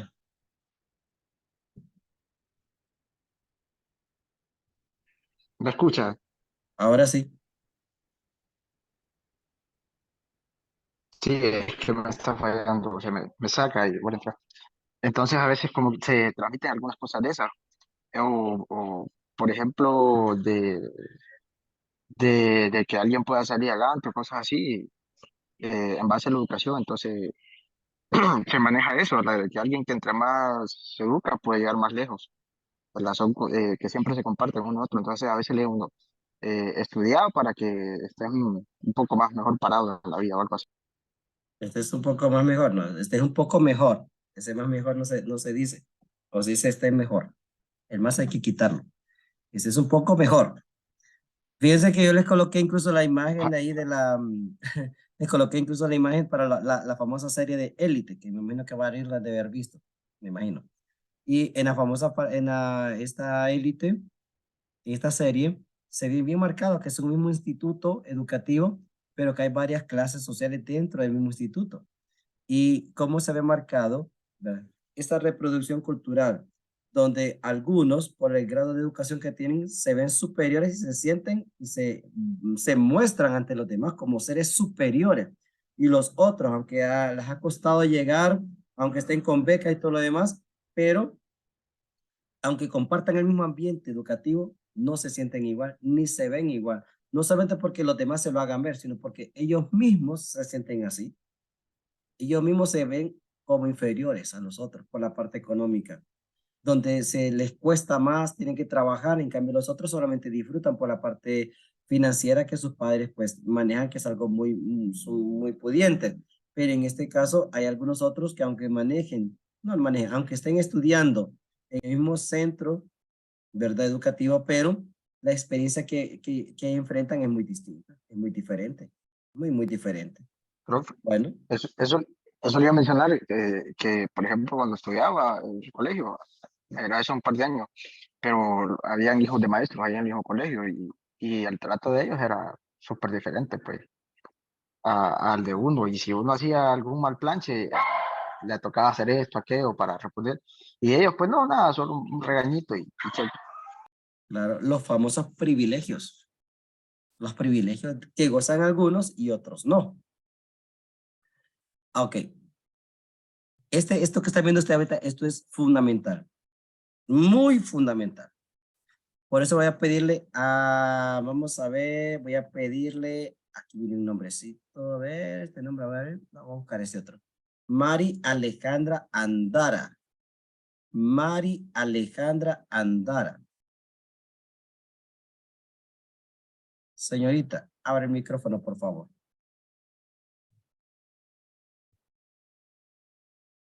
¿Se encuentra o no se encuentra Mari Alejandra Andara? Entonces la clase está siendo grabada, pero esto está acá como evidencia, ¿no? Vamos a ver. Mari Alejandra Andara. ¿Se encuentra o no? Vamos a mandarla a la sección de entonces de... vamos a mandarla a la sección de espera. Porque si no está en clase. Ponerle en la sala de espera. Mari, oportunidad de poder decir, ¿está ahí o no está ahí? No se encuentra. Te va a la sala de espera. Vamos a ver, Leiby Yariela Borjas. Leiby. Sí. Ok. Léame la sociología del conflicto, distinguidísima, por favor. La sociología del conflicto le ha concedido mucha importancia a lo que sus teóricos han denominado el currículum oculto, a través del cual se enseña a los niños, niñas, adolescentes y jóvenes a conocer su lugar y permanecer en él, y se reproduce la desigualdad, conflicto al privilegio y atribuyendo la situación de la pobreza a un fracaso personal. Gracias. Y para esto le voy a pedir el gran aporte a José Medina. Distinguidísimo José Medina. Hágame el gran favorazo de encender su micrófono. Y vamos a ver, José Medina, ¿qué interpreta usted? Porque esto que están viendo es importantísimo. Ilústrenos, señor.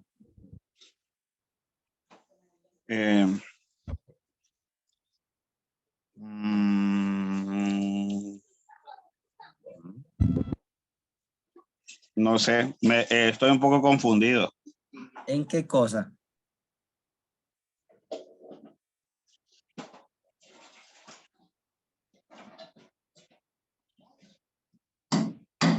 ¿En qué? Para ayudarle a desconfundirse. No a confundirse, no, a desconfundirse.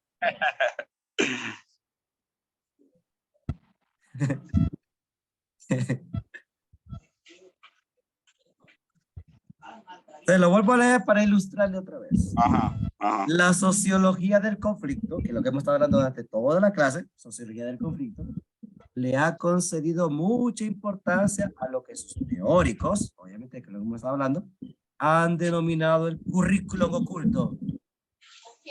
Currículum oculto. A través de ese currículum oculto se ha enseñado a los niños, a las niñas, a los adolescentes y a los jóvenes, ¿qué cosa? A conocer su lugar y a permanecer en él. Y lo peor es que se reproduce una desigualdad donde se justifica el privilegio. Y ahí se atribuye la situación de una pobreza a un fracaso personal. Ahora sí, La pregunta es currículum oculto, ¿verdad? Ujú. ¿Qué es esto de currículum oculto, señor ilustre?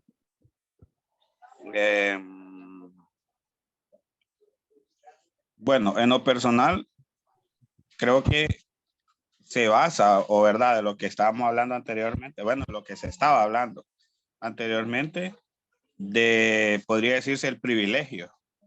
El privilegio que unas personas sí tienen y otras personas no tienen. O sea, tal vez el hecho de, vaya, aquí creo que podría entrar la educación, ¿verdad? Si nos educamos bien en este caso, ¿verdad? Llegamos a ser profesionales, podría decirse de que dependiendo, ¿verdad? Un trabajo, dependiendo de, vaya, lleguemos a mantener a la familia, aún suponer, podríamos darle una buena educación, que obviamente hasta la pública ahora está cara, una buena educación y ya se va creando eso para las nuevas generaciones, pienso yo. Ahora, que hoy en día no se da eso, ¿verdad? Que bueno, que se está dando ahorita, de que incluso la educación pública está siendo privatizada. Y ahí puede decir que no, ¿verdad? En este caso, vaya, comencemos por los políticos. Los políticos están haciendo eso. Bueno, incluso hoy en día se han hecho bastantes memes de, vaya, por ejemplo, de cómo está ahorita la canasta básica. Bueno, ya me metí en otro tema, creo yo. Sí, sí, siento que se desorientó un poquito al final. Ya.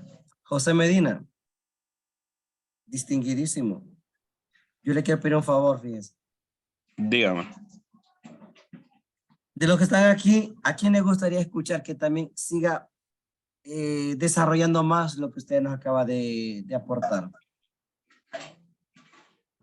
Mire el listadito que están ahí. ¿A quién le gustaría a usted sentirse complacido para que nos ilustre también? ¿A quién le quiere? Uy, me van a linchar después, mister. No importa que lo linchen, de todas maneras estamos virtuales, así que hay que lo vigilen después. Pero ¿a quién le gustaría escucharle? Alixi. Alixi Palma.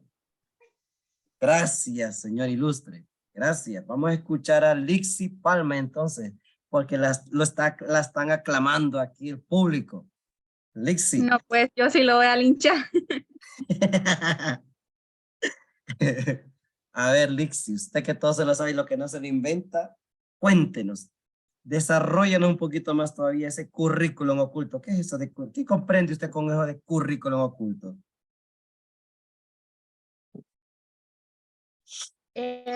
Pues para mí es un, no sé cómo, espérame, déjeme pensar un poco.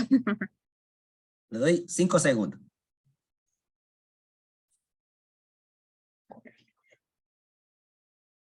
Es que ya las palabras más o menos nos van diciendo, ¿verdad? Un poquito, como que qué es lo que hay de fondo ahí. Bueno, dice que es una enseñanza a los niños, ¿verdad? Adolescentes, jóvenes. Bueno, es que en el caso, ¿verdad? A veces habemos personas que seguimos estudiando más y tal vez a las demás las hacemos de menos, por decirlo así. Entonces, eso creo que es currículum oculto. ¿Será eso? Ah, bueno. ¿Será eso? Lixi.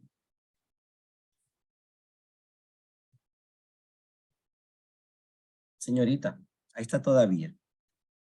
Sí, aquí sigo. Lixi, usted quería linchar al otro, pero yo necesito pedirle un favor también. Búsqueme a otra persona. ¿A quién quiere usted escuchar? Elíjame a alguien ahí, a otra víctima, por favor. Jacqueline, segura. A Jacqueline segura, si Jacqueline no nos contesta, vamos a mandar otra vez allá, entonces a la sala de espera. Vamos a ver, Jacqueline, vamos a ver, Jacqueline. Hola, Lixi. Hola, ¿cómo está? ¿Qué hace? Aparte de nada. No diga que nada, porque estaba no, pues currículo oculto, pues mire, yo me tomé la iniciativa de buscarlo porque no le voy a engañar, porque no sabía ni lo que significaba para mí eso. Ajá. ¿Y qué encontró? Entonces, dice aquí, no sé, currículum oculto se trata de un compendio de saberes, normas, costumbres y creencias que van más allá de lo que se establece en el currículo de las distintas etapas educativas. ¿Y qué entiende por eso?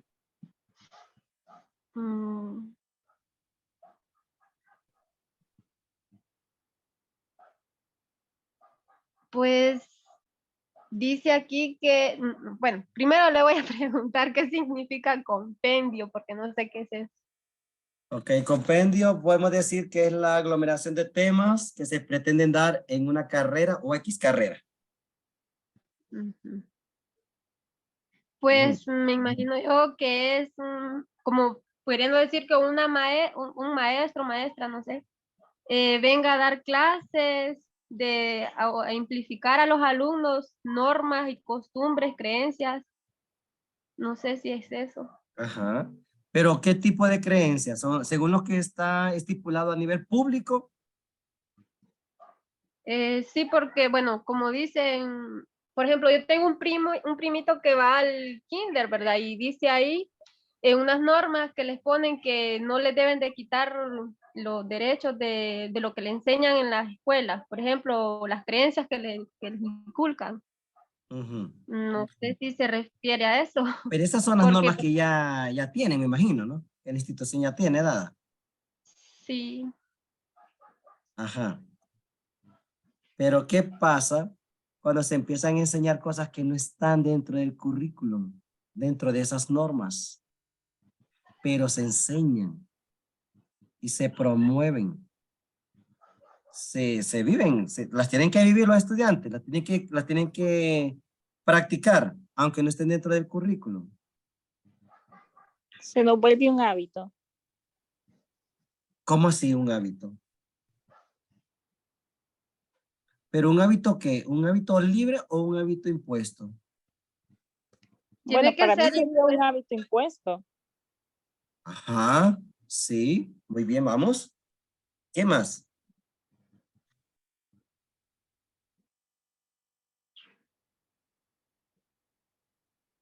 Miren ustedes, currículum oculto.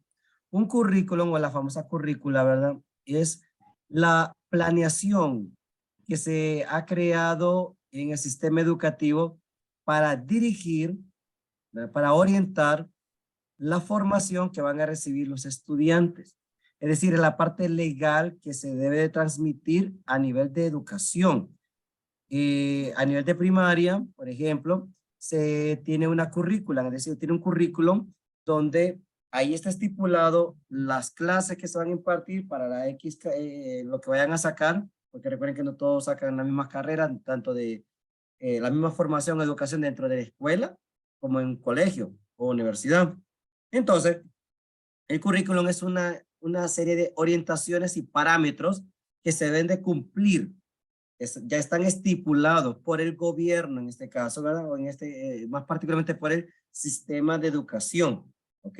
O el ministerio de educación. Ya estipula qué tipo de educación se va a formar o se va a dar a los estudiantes para que a través de esa línea se orienten todos los maestros. Por eso se sacan libros, se publican los folletos, se publican los manuales, porque ya tienen una orientación específica por dónde se debe de educar al estudiante en Honduras, a nivel de educación primaria o a nivel de educación secundaria o a nivel de educación superior. Entonces, ¿qué pasa? Ese es el currículum público, pero aquí se está haciendo un análisis que la sociología del conflicto dice que existen, aparte del currículum público, también hay un currículum oculto. Y es una enseñanza que se transmite bajo, podemos decir, no de manera pública, pero que sí se da, sí está presente. Y lo peor del caso, que está presente, pero que aunque no se diga abiertamente, pero el comportamiento que se está dando, que se está suscitando por parte de algunos maestros o de algunos líderes en educación, se está prácticamente, como uno dice vulgarmente, le están lavando el cerebro. Y eso es lo que hace que se pueda crear una desigualdad social. O sea, aquí están los inteligentes. Aquí están los malcriados. Aquí están los deportistas. Aquí están los populares. Aquí están los nerds. Aquí están los que no se sabe ni qué son.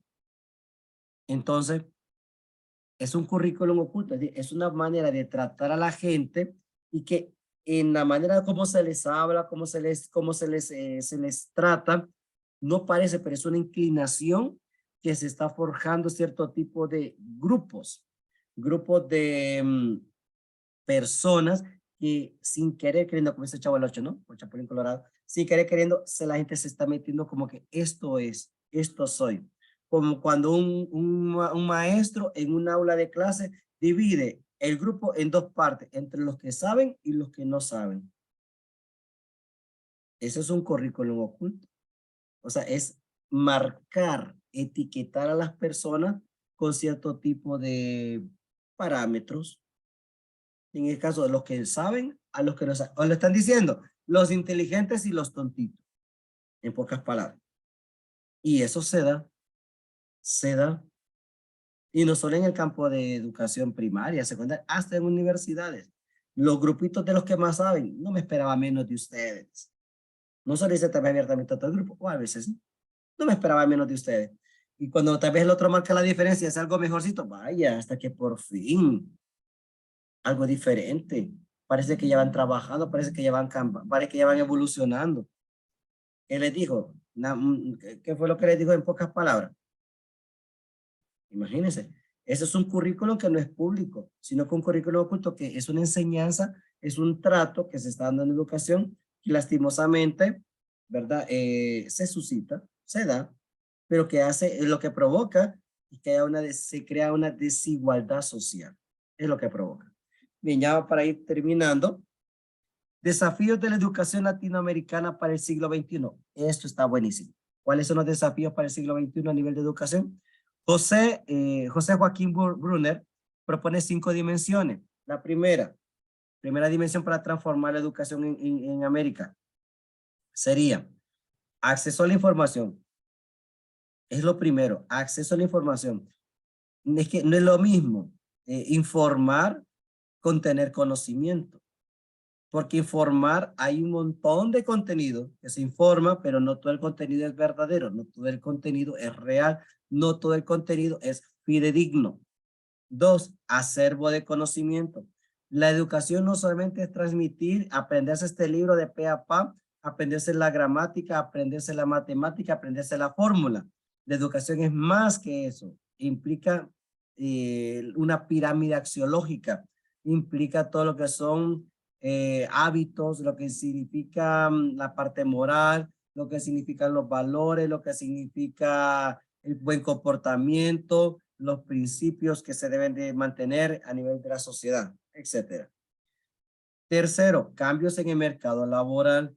Si la educación que se recibe, ¿para qué se está dando? ¿Para qué se está recibiendo? ¿Qué se exige?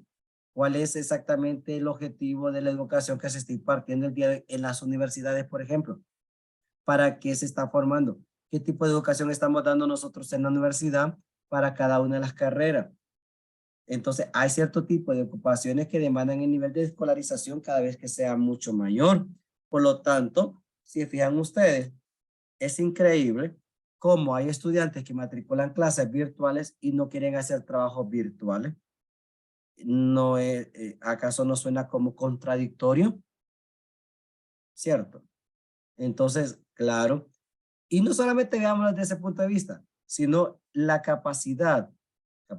la capacitación que se imparte a nivel de educación, a nivel de tecnicidad, a nivel de la parte científica, todo esto se está haciendo, ¿por qué? Porque los trabajos del siglo XXI van enfocados en esa dirección. A mí no me gusta mucho utilizar las aplicaciones. A mí no me gusta mucho utilizar Zoom. A mí no me gusta mucho utilizar Teams o Meet o como se llame.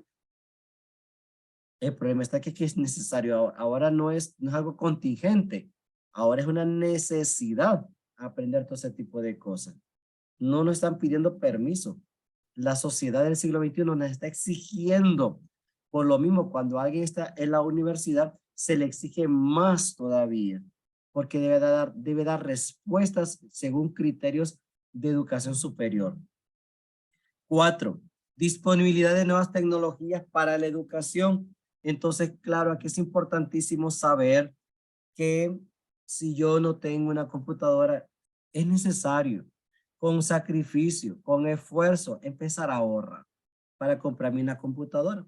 Que si mi teléfono se bloquea, no tiene mucho espacio, con sacrificio, ahorrando, aunque me lleve más tiempo, pero poder conseguir un teléfono que me pueda dar respuesta a la exigencia del día de hoy. No estoy diciendo que un teléfono de última tecnología, de la mejor calidad, del año 2025, que todavía no lo han salido todavía, no. Sino que sencillamente poder tener en mis manos la posibilidad de no estancarme tanto, de no quedarme tan estancado en la educación y formación del siglo XXI. Y ahí de paso, la exigencia laboral. Número 5, mundos de vida. ¿Qué significa eso de mundos de vida?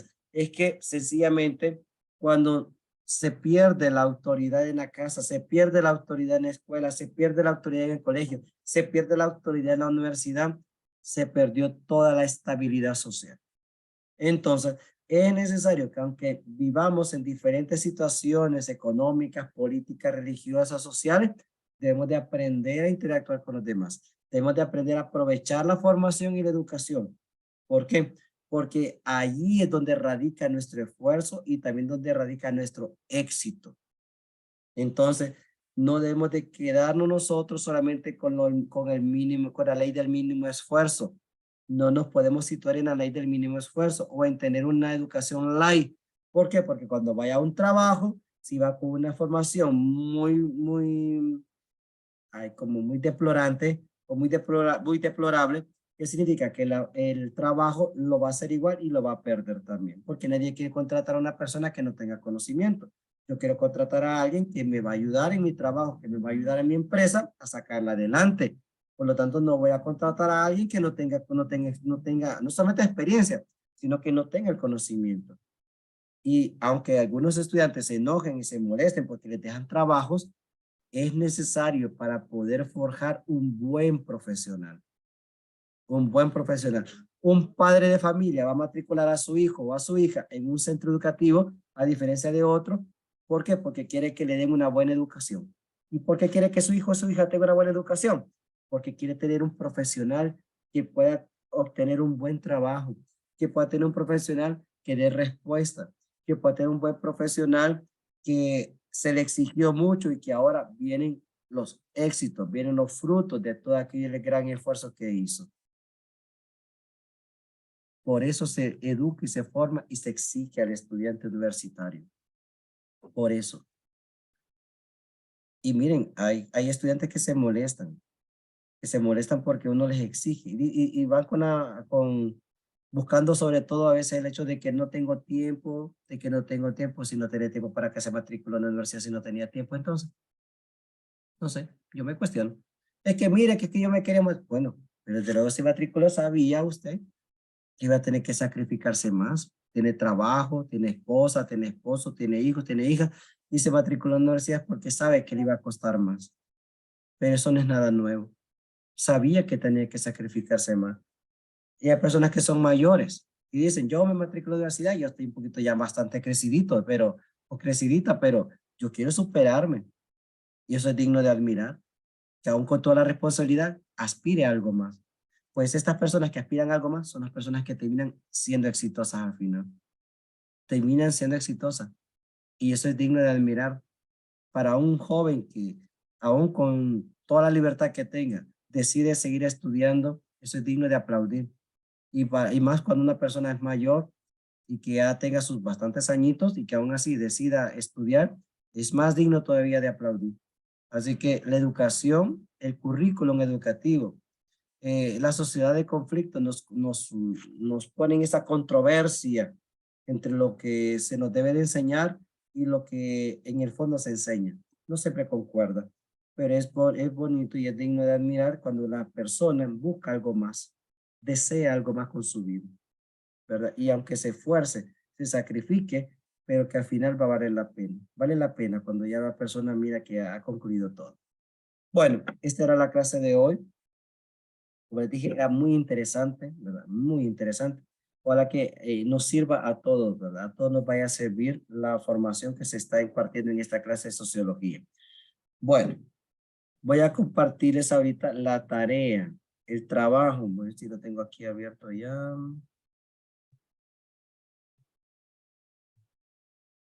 La jornalización, el trabajo para esta semana. Aquí está. Bueno, las notas ya las tienen ustedes. Espero haber respondido a las preguntas que tenían, ¿verdad? Porque no volvieron a hacer preguntas. Entonces, me imagino que ya todo está perfecto. Estamos muy bien.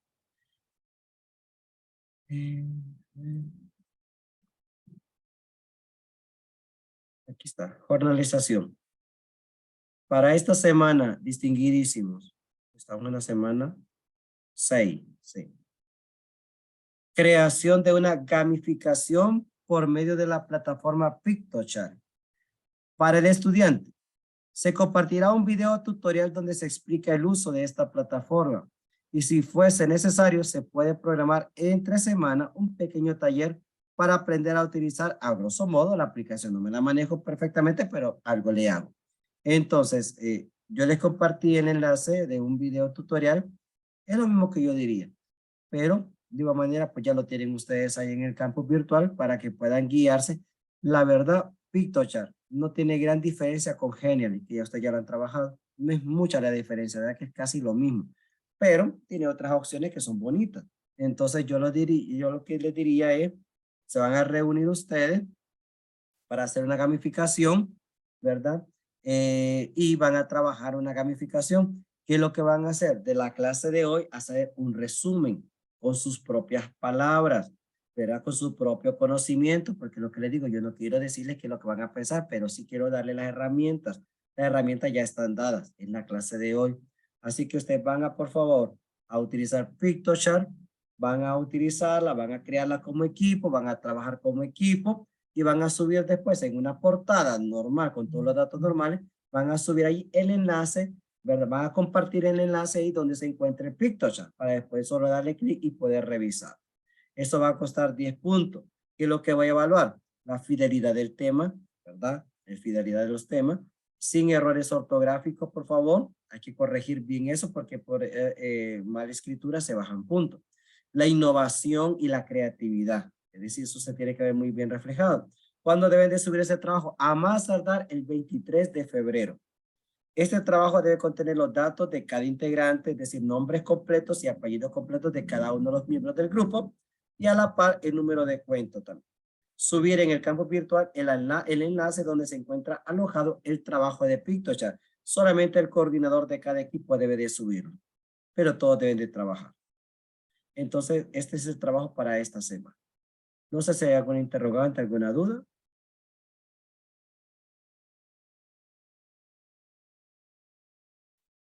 Estamos bien. Bueno, el silencio me dice que estamos perfectamente bien. Así que les deseo muchos éxitos y nos miraremos la próxima clase. Si alguien me hizo falta de pasar la lista de asistencia, se me queda para poder entrar a la página de registro y ponerle la asistencia.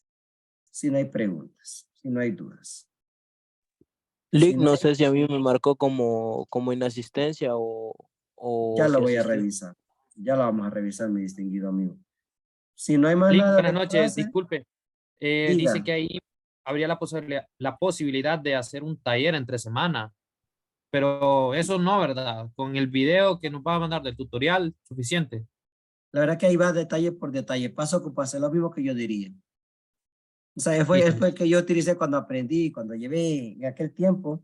No, tampoco tan allá, pero fue el que yo utilicé y me gustó muchísimo, por eso lo comparto con ustedes, porque fue lo que me orientó a mí.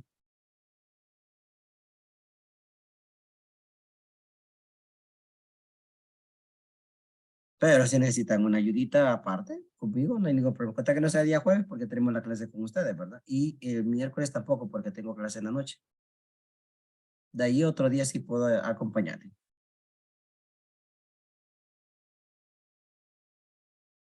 ¿Algo más?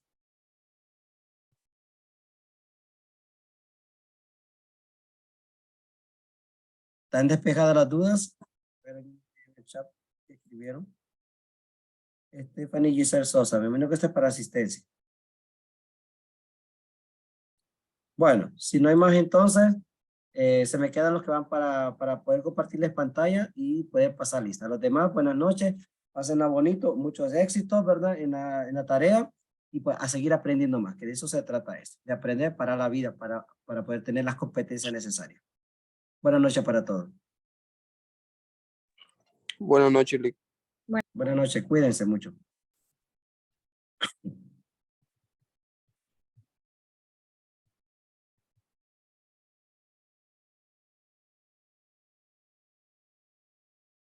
Vamos a ver, sociología jueves.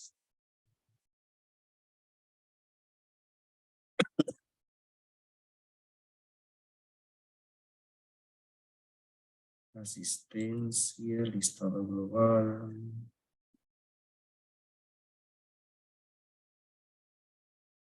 Ok. Les comparto la pantalla de asistencia. Ok, dígamelo. A ver, véame aquí primera vez. El de Stephanie Giselle. Stephanie Giselle, ¿dónde es Stephanie Giselle?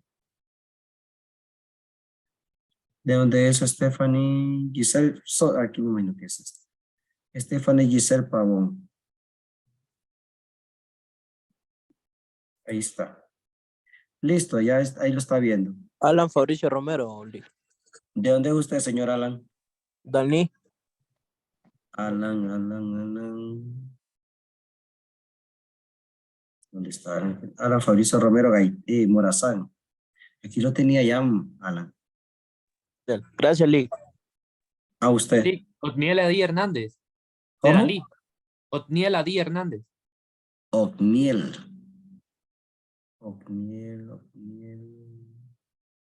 Aquí está. Ocniel Adi Hernández Espino. Sí. Carlos Daniel.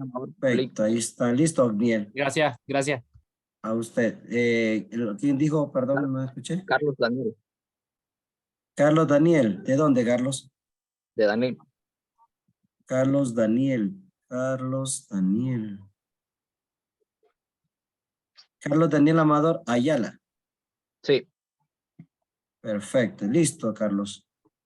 Gracias. ¿Alguien más hace falta? José Antonio Medina. ¿De De dónde, Comayagua. José? Comayagua. José Antonio Medina Rivera. Sí. Perfecto. Listo, José Antonio. Gracias, buenas noches. A usted, buenas noches. ¿Alguien más me hace falta por casualidad? Creo que no. Joel Lobo. Dígame, licenciado. No, pregunto si hace falta también. No. Ya. Listo. Bueno, perfecto. Muchas gracias a todos. Buenas noches. Que la pasen bonito.